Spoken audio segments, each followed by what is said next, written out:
இப்போ இவங்களுக்கு போதனை போயிருக்குமா போயிருக்காது.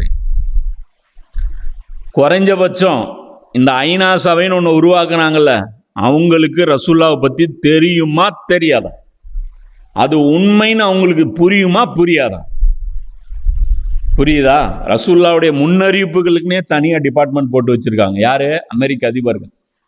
அதுக்கு தனியாக உலமாக்களை போட்டு ரசூல்லா என்ன முன்னறிவிப்பு செஞ்சுருக்காங்கன்னு சொல்லுங்கள். இந்த நாஸ்டர் டேம்னு ஒருத்தர் இருக்கிறார். அவர் யார்? ஹதீஸ்களை ஆய்வு பண்ணி அதிலிருந்து எடுத்து சொன்னவர். ஹதீஸ்களுடைய மிகப்பெரிய தொகுப்பு எங்கே இருக்கு உலகத்தில்?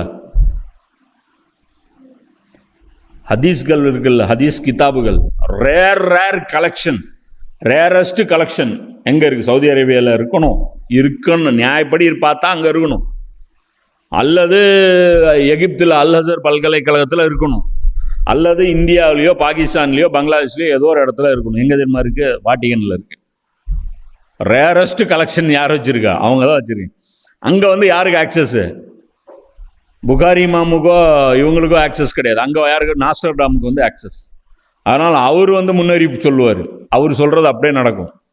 அதான் ரசூல்லா ஒரு ஹதீஸில் வருது இல்லை, 100 பேருக்கு ஒருத்தன் தலைவனாக இருந்தா யார்? நம்ம கருணாஸ் கட்சி, நம்ம தமிழக வாழ்வுரிமை கட்சி, இந்த மாதிரியான சின்ன சின்ன கட்சிகள் இருக்குல்ல, அதை பற்றி கூட ரசூலா சொல்லிட்டு போனாங்க. 100 பேர், அதுக்கு ஒரு லீடர் அப்படின்னா அவன் பேரை சொன்னாங்க, அவன் யாருடைய பையனும் ரசூலா எங்ககிட்ட சொல்லிட்டு போனாங்க. அவ்வளோ தூரம் டீட்டெயிலாக நபி ஸல்லல்லாஹு அலைஹி வஸல்லம் அவங்க சொல்லிட்டு போனாங்க. இந்த எல்லாத்தையுமே அவங்க படித்து அதுக்கப்புறம் அவங்களுக்கு என்ன ஃபீல் ஆகும்? முஹம்மது ஸல்லல்லாஹு அலைஹி வஸல்லம் அவர்கள் உண்மையாளர், இந்த குர்ஆன் உண்மையான வேதம், அது உண்மையான இறைவன் இருந்தால் வந்துச்சு அப்படிங்கிறது அவங்களுக்கு 100% தெரியும்.